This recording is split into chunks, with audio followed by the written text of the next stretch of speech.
contributed extensively to the development of Maharashtra, serving as the member of Legislative Council for 12 years and Executive President of the State Planning Board in BJP Shiv Sena government, where he also chaired the IT task force to promote technology for the masses. Known for his articulate communication, strategic vision, and deep understanding of governance, Shri Prakash Zavadekar sir has been one of the most respected spokespersons and thought leaders of his party, earning recognition for his clarity, composure, and statesmanship. Ladies and gentlemen, with immense respect and pleasure, I now request our esteemed dignitaries to felicitate our chief guest, Honorable Shri Prakash Zavadekar sir.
I now invite our chief guest, Honorable Shri Prakash Zavadekar sir, for his invaluable words and guidance.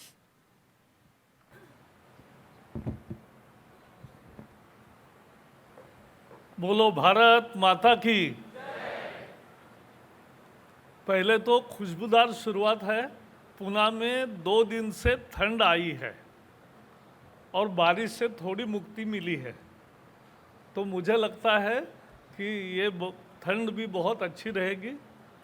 और हम दूसरा, अभी जोरदार तालियों से स्वागत कीजिए women's world cup winners.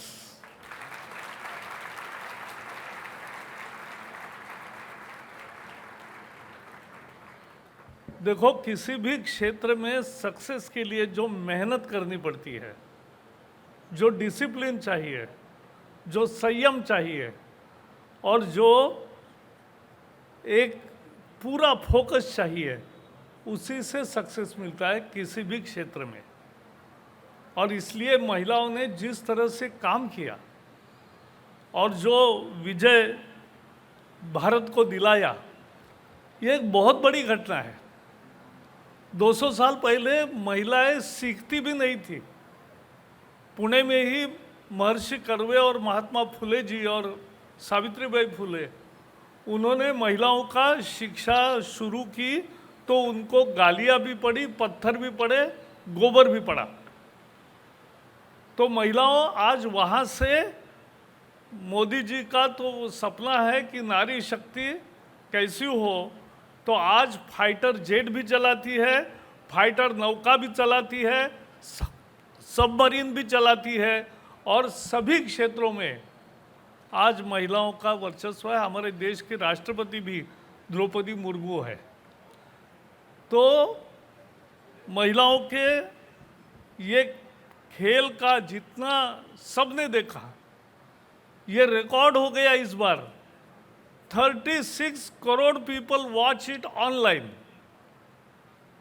On TV and ground पे तो जलसा था, वो देखने लायक था। तो ये महिला चैंपियनशिप भी हमें एक प्रेरणा देती है कि हमें कैसी मेहनत करनी चाहिए, तो हम विजयी होंगे, सफल होंगे। जो डिटर्मिनेशन थी वो दिख रही थी। हर एक के आउट होने के बाद दूसरी खिलाड़ी आती तो कोई ये नहीं हुई थी झुकी नहीं थी। तो ये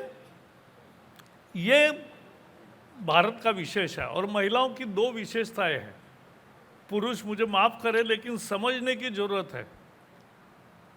महिलाओं में 4 विशेष क्वालिटीज है जो पुरुषों में कम होती है।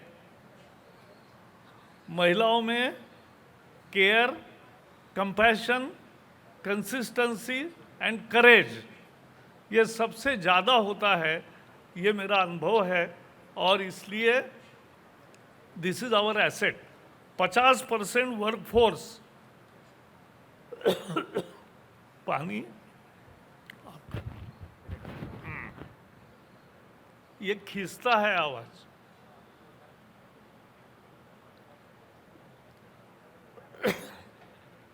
तो ये महिलाओं का हुआ। एक नई न्यूज़ बताता हूँ। फेसबुक का जुकरबर्ग ये 26वें वर्ष में बिलियनर हुआ था, लेकिन अभी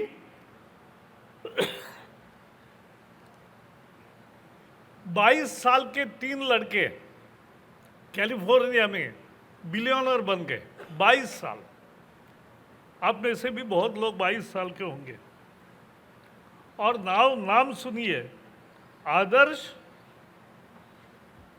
हिरेमठ, सूर्य वीरा एंड ब्रेडन फूडी। उन्होंने क्या किया?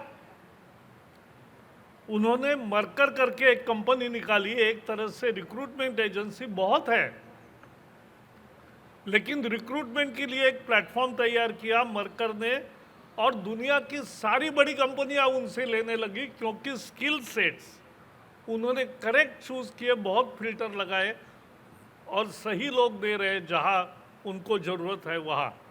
तो ये आज उनका वैल्यूएशन $10 बिलियन हुआ है।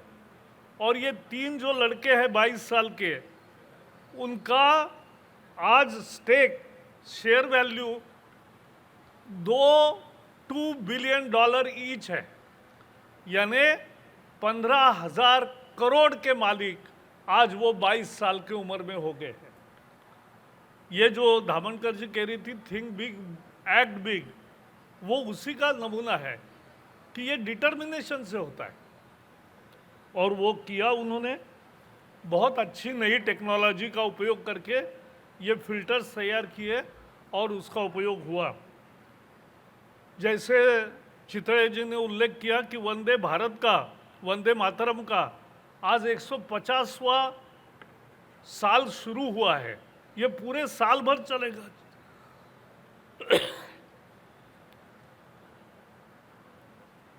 जश्न पूरे साल भर चलेगा, क्योंकि वंदे भारत एक मंत्र था स्वराज का।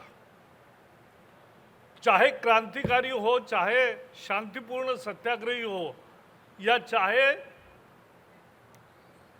नेताजी सुभाष बाबू की फौज हो, सबका मंत्र था वंदे मातरम।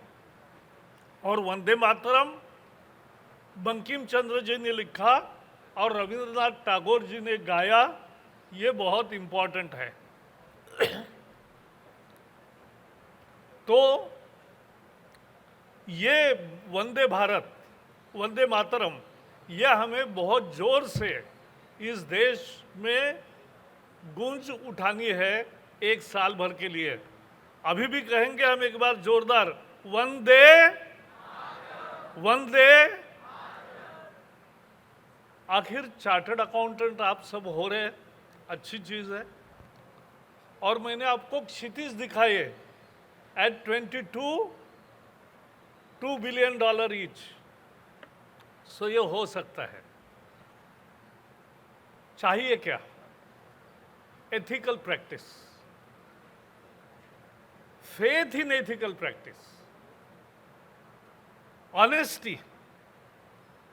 ऑनेस्टी माने सबसे ऑनेस्टी की कठिन परीक्षा होती है कि मेरे साथ जो कलीग है वो दूसरे शॉर्टकट्स अपना रहा है और उसको थोड़ा फायदा हो रहा है, लेकिन हमारी निष्ठा तब भी एथिकल प्रैक्टिस पर रहनी चाहिए ये ऑनेस्टी का मुद्दा है। इंटीग्रिटी, आपका पूरा व्यक्तिमत्व, ये चाहिए कि हम देश के लिए काम कर रहे हैं। खुद का तो फायदा होगा ही, होना भी चाहिए, लेकिन हम देश के लिए काम कर रहे हैं, ये इंटीग्रिटी विद द नेशन गोल, ये महत्वपूर्ण है। ऑब्जेक्टिविटी, ऑब्जेक्टिविटी क्या है? ऑब्जेक्टिविटी, ये जो सच दिखाई दे रहा है वही बोलना है, वही काम करना है।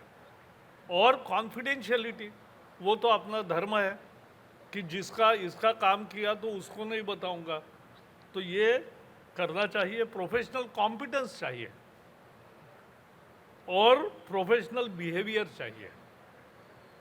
और सबसे बड़ा मुझे लगता है एथिकल प्रैक्टिस में हम्बलनेस चाहिए। जिनके पैर जमीन पर रहते हैं वही आसमान में ऊंची लगाते हैं, छलांग लगाते हैं। तो ये बहुत महत्वपूर्ण है कि हम्बल चाहिए। और मैंने बहुत बड़े बड़े उद्यमी देखे हैं, बहुत बड़े अमीर लोग देखे हैं, लेकिन जो ओरिजिनल अमीर है, मेहनत से हुए हैं, वो सब के सब बहुत हम्बल रहते हैं, ग्राउंडेड रहते हैं। और इसलिए हमें भी ये समझना चाहिए। अब मैं जो मुख्य विषय मेरे मन में है वो आज बताना चाहता हूं। आज सीए जगत में, अकाउंटिंग और कंसल्टेंसी में सबसे बड़े ज्यादा 4 ब्रांड्स कौन से हैं? डेलॉइट, अर्नस्ट एंड यंग, पीडब्ल्यूसी और केपीएमजी। आप में से भी बहुत लोग चाहते होंगे ना कि हम एप्लीकेशन करेंगे, इन संस्थाओं में जाएंगे। मत जाइए, हम हमारी संस्था तैयार करेंगे, ये जिद्द पकड़ के चलना चाहिए। India will create its own brand. There were restrictions from government side also earlier. Now all are removed. Now we can have multidisciplinary accounting, consultancy, and as Chitareji was saying, you are architect also, you are, he said, Zavreji said, you are architect, you are everything. So that all need to come together and we have to create Indian brand in like big force. So after 10 years when we will meet, we will be discussing big 5 of India, that is the international brands. That is what where we should aim and move forward. मैं एक आंकड़े बताना चाहता हूं और वो बहुत revealing है। डेलॉइट का पिछले साल का आय, टर्नओवर $70 बिलियन था डेलॉइट का। उनके पास 4,70,000 एम्प्लॉइज है, उसमें 90,000 भारत के हैं, 18%। पीडब्ल्यूसी, उनका $56 बिलियन था टर्नओवर, 4 लाख एम्प्लॉई है, 3,70,000 है, और उसमें 60,000 भारतीय एम्प्लॉइज है, अगेन 18%।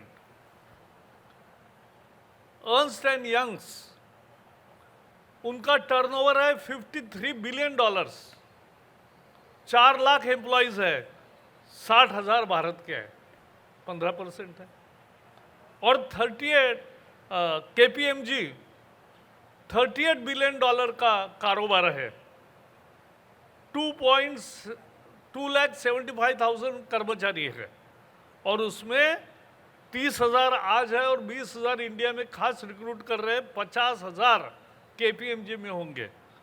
तो मैंने सहज देखा हमारे 2.5 लाख अच्छे चार्टर्ड अकाउंटेंट ये आज इन फर्मों में काम कर रहे हैं, लॉयर्स वगैरह। अरे ये भारत की बुद्धिमत्ता है, और फायदा किसको जा रहा है? फायदा जा रहा है विदेशी ब्रांड्स को। तो यही हमें समाप्त करना है, यही आत्मनिर्भर भारत है। और इसके लिए don't be employ, become owner. और ओनर का मैं एक उदाहरण बताता हूँ। मुझे रहा नहीं जा रहा है। ये आईफोन बहुत लोगों के पास है। आईफोन के सारे स्पेयर पार्ट्स निकाल के उसको कॉस्ट अगर निकालेंगे तो कितना होगा? 10,000, 20,000, 30,000, इससे ज़्यादा तो नहीं होगा। लेकिन इसकी कीमत 1 लाख रुपए से भी बढ़कर होती है। क्यों? क्योंकि उसमें जो स्टीव जॉब्स ने जादू लाई। स्टीव जॉब्स के साथ में 2 दिन था, तो उन्होंने उस समय आईफोन निकला नहीं था, वो दिखा रहा था मैं क्या तैयार कर रहा हूँ, और उसने ऐसा बताया ये मैं हैंडहेल्ड तैयार कर रहा हूँ, जो हैंडहेल्ड सारी ज़रूरतें आदमी की पूरी करेगा। और उसने एक वाक्य मुझे बताया, हम लंच कर रहे थे तब, कि बोले प्रकाश आज दुनिया ऐसी चल रही है, लेकिन ये फ़ोन आने के बाद लोग ऐसे चलने लगेंगे। और आज हम देख रहे हैं सभी लोग फ़ोन में है, व्यस्त है, और भरपूर काम भी होता है, भरपूर समय खराब भी करते हैं। तो ये दोनों है उसमें। हमें एक मोबाइल के बारे में मुझे कहना है, मैं जाते जाते देखता हूँ जहाँ भी रोड पर सब लोग ऐसे चलते हैं, फ़ोन ऐसा लगा के चलते हैं। अरे कौन मालिक है? फ़ोन मालिक है या आप मालिक हो फ़ोन के? हम मालिक है फ़ोन के। तो उसके लिए, लेकिन मैं मुद्दा ये था कि he created wealth, he generated wealth, that value addition is innovation. और वो इनोवेशन के कारण जो वैल्यू एडिशन हुई, that is the wealth generated for the country. So ये हमारा भी काम है, और इसलिए think big, dream big. I am very sure with your enthusiasm, energy and guidance of all these, you will definitely come out with international brand. Only Bar Council of India has not yet done, given permission for multidisciplinary partnerships. But now they will also give. Government is also talking to them, and they will give it further. So we are now free, we can open it, and we have to build our brand. So that is where India will gain, the wealth generation will come from that. That is the way to prosperity. That is the way to achieve Vikasit Bharat vision of Prime Minister Modi in 2047. That is how we will do it. And Chitale was telling me that they have also prepared vision of Chartered Accountant Institute for 47. So that is how we should. Last 2 points. यहाँ 2 chartered accountant student dance किया, कहाँ गई? Audience में है, तो उनको बहुत बधाई, क्योंकि जिस तरह से अपना डांस हो, संगीत हो, पेंटिंग हो, आर्ट हो, खेल हो, जो भी आपकी कला है वो चालू रखना चाहिए, तभी मन आनंदी रहता है। और मन आनंदी रहेगा तभी अभ्यास में कंसंट्रेशन होता है।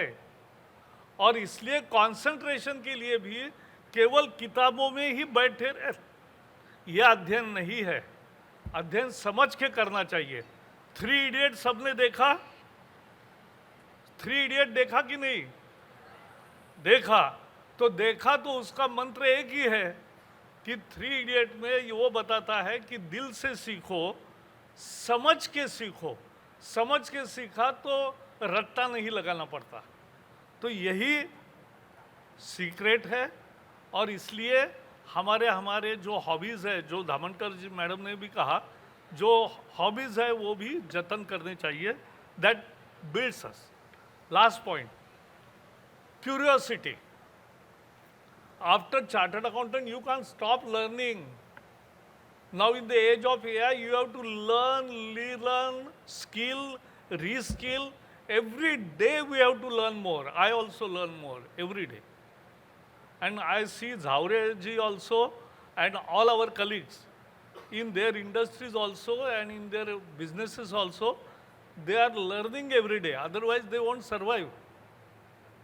और क्यूरियोसिटी का एक उदाहरण बताता हूँ। राम जेठमलानी देश के प्रख्यात वकील थे।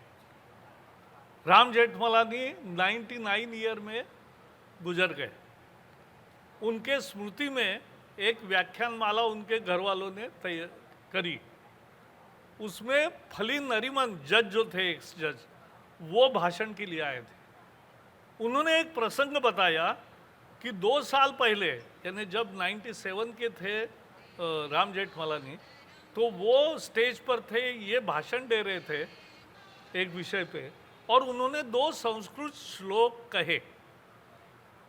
तो जेठमलानी जी ने तुरंत उनको कहा भाषण समाप्त होने के बाद, अरे कौन से 2 श्लोक आपने कहे, मैं लिख लेता हूँ और आपने अर्थ बताओ जरा इसका, क्योंकि ये मैं यूज़ करूँगा। एट द एज ऑफ 97 जब आदमी इतना क्यूरियस होता है ज्ञान के लिए, वही एवर लर्निंग है और वही आदमी को मन बहुत देव टॉप पर ले जाता है, यह हमें समझना चाहिए। क्यूरियोसिटी कभी ख़त्म मत होने दो। जिंदगी का आनंद रोज मिलेगा, लेकिन उसके लिए इतनी 4 चीज़ें करो। ड्रीम बिग, अपने हॉबीज़ को रखो और क्यूरियोसिटी जिंदा रखो। ये अगर करोगे तो फोकस भी होगा, अध्ययन भी होगा, डिग्री की मिलेगी, पैसा भी मिलेगा, इज्जत भी मिलेगी, और एथिकल प्रैक्टिस से आपकी प्रतिष्ठा भी बढ़ेगी। बहुत बहुत धन्यवाद।